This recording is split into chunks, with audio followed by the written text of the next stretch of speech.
Pai do Senhor, meus queridos irmãos, uma boa tarde a todos. Estamos aqui para mais um vídeo da série Escola Bíblica Dominical ao alcance de todos, lição de número 5, que fala acerca dos dons de elocução. Como os irmãos sabem, esse é um vídeo breve, não tem por objetivo dar toda a lição, mas só um pequeno subsídio para auxiliar os professores na tarefa de ensinar. E também alguns alunos que têm o interesse pelo aprendizado terão como subsídio essa parte que nós vamos estar colocando. Amém?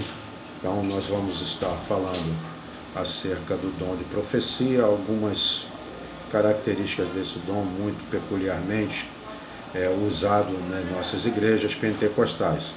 Porém, eu quero me ater a uma parte da lição que fala acerca dos propósitos da profecia, né?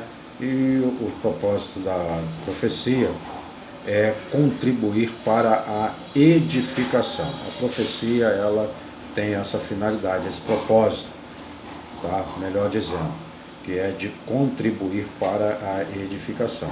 E dentro desta contribuição, ela tem três finalidades, que é a de edificar, a de exortar e a de consolar, né? A profecia, ela existe do ponto de vista bíblico, tá ok?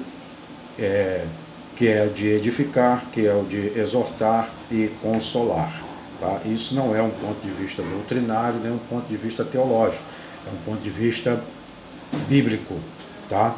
Porém, há uma pergunta que eu faço e espero nesses breves minutos respondê-la satisfatoriamente. Se a profecia ela tem o propósito de contribuir para a edificação e tem as três finalidades de edificar, exortar e consolar, como é que eu e você, como é que nós vamos saber se a profecia é da parte de Deus ou não? Se é uma profecia que vem do coração do profeta ou se é uma profecia que vem da parte de Deus, que é Deus realmente que está falando, que não é o homem que está falando, ou pior ainda, que não é um demônio que está falando através daquela pessoa. Como é que eu vou saber se a profecia ela vem da parte de Deus ou não? Eu quero deixar aqui três partes, três coisas, né, que é para identificar se a profecia ela é da parte de Deus ou se ela não é da parte de Deus. A primeira coisa, que é a mais simples, vamos colocar assim, é que a profecia ela tem que ter o seu cumprimento, ela tem que se cumprir. Deus não vai mandar o profeta falar alguma coisa para mim ou para você, para nenhum de nós, para que esta coisa não venha a se cumprir, tá? Então, o propósito de Deus, torno a repetir, através da profecia, é consolar, edificar e exortar. Então, por isso, a profecia ela tem que ter seu cumprimento. Se ela não se cumprir, então o profeta não falou da parte de Deus. Nós vamos ter isto registrado na Bíblia, lá no livro de Deuteronômio, no seu capítulo de número 18, os versículos 18 até o 22. Lá está registrado que a profecia ela deve ter o seu cumprimento. Se ela não se cumprir, o profeta não falou em nome do Senhor. Jeremias capítulo 28, versículo de número 9, também traz esse registro. O Senhor fala através do profeta, que se o profeta Jeremias, que se o profeta, qualquer um deles, é genérico, falar de paz e esta paz se cumprir, esse profeta falou em nome do Senhor. Tá? Você pode conferir lá, depois eu estou parafraseando o texto. Também, a segunda coisa é que, para nós sabermos se a profecia ela vem da parte de Deus ou não, ela tem que ser de acordo com a palavra, com a Bíblia Sagrada. O profeta que fala em nome do Senhor, se a palavra vem da parte de Deus, Deus não se contradiz na sua palavra.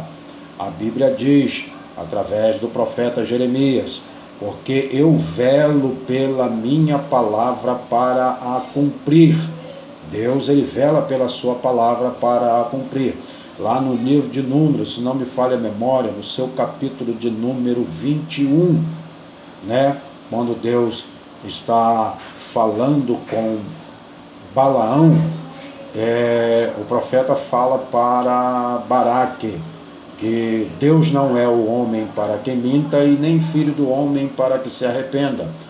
Falando ele não cumpriria, dizendo não confirmaria, então Deus, ele não se contradiz na sua palavra. Então uma palavra que vem da parte de Deus, uma palavra profética, ela não pode contradizer a Bíblia, ela não pode ser contrária à Bíblia Sagrada. Nós vemos isso registrado lá na carta de Paulo aos Gálatas, no seu capítulo de número 1, versículos 8 e 9. Lá não está falando especificamente a palavra profecia, mas está falando acerca, por exemplo, do Evangelho, que é a pregação do Evangelho, que se vier um anjo, né, ou até mesmo o próprio apóstolo, ou qualquer uma outra pessoa, pregando um outro evangelho, que não fosse o que o apóstolo Paulo estava dizendo, que é o evangelho que condiz com a Bíblia Sagrada, a Bíblia da época, o Antigo Testamento, as profecias, tudo que se falava acerca de Jesus, tinha se cumprido e estava se cumprindo, né? Então, se fosse pregado um evangelho diferente, seja anátema. Anátema quer dizer maldito, ainda que desça um anjo e que profetize algo que seja contrário à Bíblia Sagrada, este algo é maldito. Este anjo não é um anjo de Deus que está falando para a igreja, mesmo porque a nossa dispensação não existem essas manifestações angelicais, tá? Não é que seja proibido o anjo falar na igreja, não é isso, tá ok? Mas a manifestação, ora é através do Espírito Santo, ou perdão, é pelo Espírito Santo, através dos seus servos, dos servos e das servas de Deus.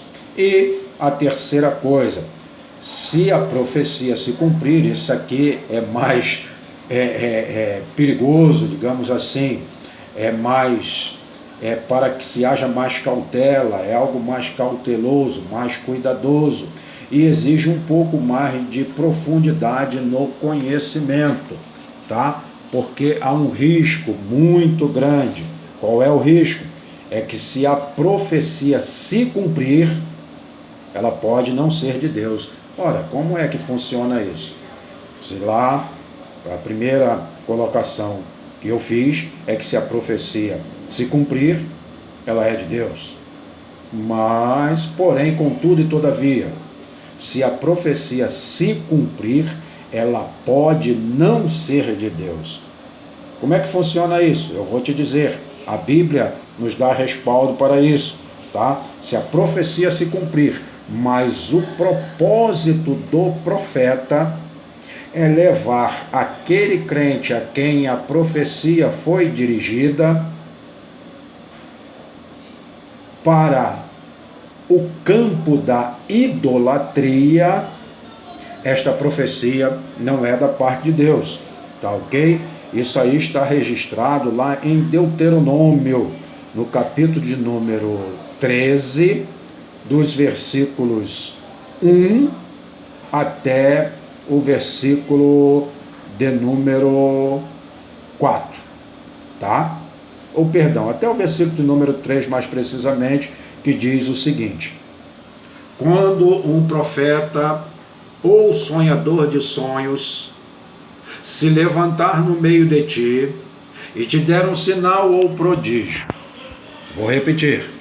Quando o profeta ou sonhador de sonhos se levantar no meio de ti e te der um sinal ou prodígio, e suceder, vou repetir, e suceder, que é acontecer, tal sinal ou prodígio, de que houver falado dizendo, vamos após outros deuses que não conhecesses e sirvamos-los, não ouvirás as palavras daquele profeta ou sonhador de sonhos, porquanto, presta atenção nisso, o Senhor vosso Deus vos prova, para saber se amais o Senhor vosso Deus com todo o vosso coração e com toda a vossa alma. É o caso para nós prestarmos muita atenção. A profecia pode até vir a se cumprir, mas se aquele profeta falar para você, vamos por um outro caminho, que é o caminho da idolatria. E esse caminho da idolatria, meu querido, não é só o caminho de você adorar uma imagem. É o caminho até de aquele próprio profeta buscar adoração para ti, para si. Buscar a sua adoração para ele. Para que ele se coloque em lugar de um Deus. E que seja o seu oráculo. Ou seja aquela pessoa que vai falar da parte de Deus para você, como sendo o único que tem a revelação de Deus para a sua vida, como sendo o único que tem a direção de Deus para a sua vida. Tome cuidado, meu irmão, tome cuidado, minha irmã. E fica aqui um alerta: como conhecer se um profeta é de Deus? Leia lá em Mateus capítulo 7, versículos 15 e 16. Como você conhece? Pelos frutos. Pelos frutos o conhecerei. Deus te abençoe e te guarde. Deus nos dê, no domingo, uma excelente aula. E não se esqueça, esse vídeo vai para o YouTube. Você dá lá o seu like. Se puder, compartilhe, para que mais pessoas tenham acesso. Se você não for inscrito no canal, se inscreva, tá bom? Dá o seu like, a sua curtidinha. E esse vídeo também vai lá para o Instagram. Você também curta esse vídeo lá, me ajude a divulgar a palavra de Deus. Deus te abençoe, em nome de Jesus. Amém.